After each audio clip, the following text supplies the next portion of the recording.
The Jews in Susa, however, had assembled on the 13th and 14th, and then on the 15th they rested, and made it a day of feasting and joy. That is why rural Jews, those living in villages, observe the 14th of the month of Adar as a day of joy and feasting, a day of giving presents to each other.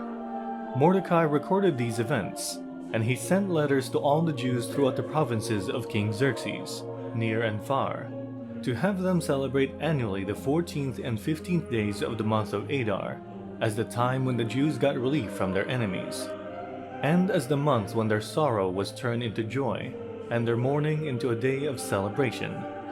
He wrote them to observe the days as days of feasting and joy, and giving presents of food to one another and gifts to the poor.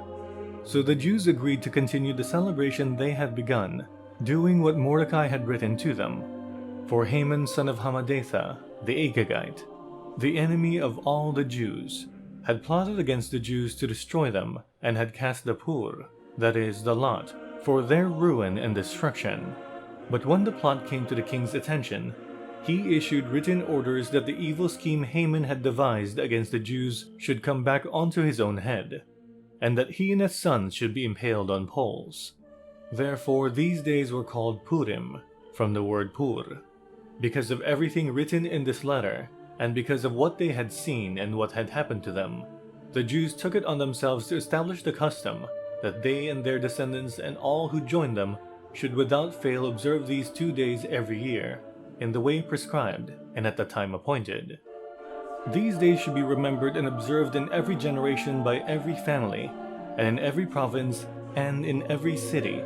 And these days of Purim should never fail to be celebrated by the Jews, nor should the memory of these days die out among their descendants.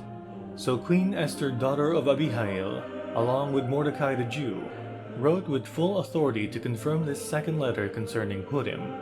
And Mordecai sent letters to all the Jews in the 127 provinces of Xerxes' kingdom, words of goodwill and assurance, to establish these days of Purim as their designated times, as Mordecai the Jew and Queen Esther had decreed for them, and as they had established for themselves and their descendants in regard to their times of fasting and lamentation. Esther's decree confirmed these regulations about Purim, and it was written down in the records.